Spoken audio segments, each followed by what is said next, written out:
Maharashtra superfast news चॅनलमध्ये आपले सहर्ष स्वागत आहे। खास सत्याची धार लेखणीची महाराष्ट्रातील ताज्या आणि वेगवान बातम्या पाहण्यासाठी आपल्या हक्काचे चॅनल शेअर करा, लाईक करा आणि सबस्क्राईब करा। धन्यवाद। राष्ट्रीय महामार्ग 48 वर भीषण अपघात। हिरियूर तालुक्यात गोरलट्टू गावाजवळ बसला आग, 17 जणांचा होरपळून मृत्यू।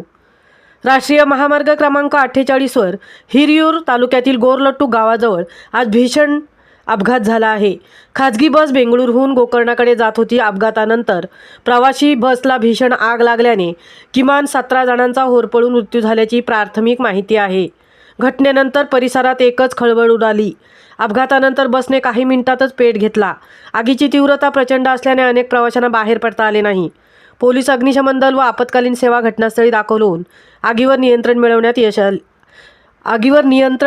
यश आले। मृतांची ओळख पटवण्याचे काम सुरू असून जखमींना नजीकच्या रुग्णालयात दाखल करण्यात आले आहे।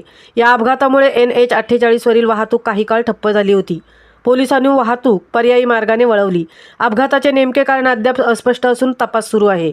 अपघात गुरुवारी पहाटे 3 वाजण्याच्या सुमारास झाला, जेव्हा बसमधील बहुतेक प्रवासी गाढ झोपेत होते। अचानक झालेली धडक आणि त्यानंतर लागलेल्या आगीमुळे प्रवाशांना सावरण्याची संधीच मिळाली नाही।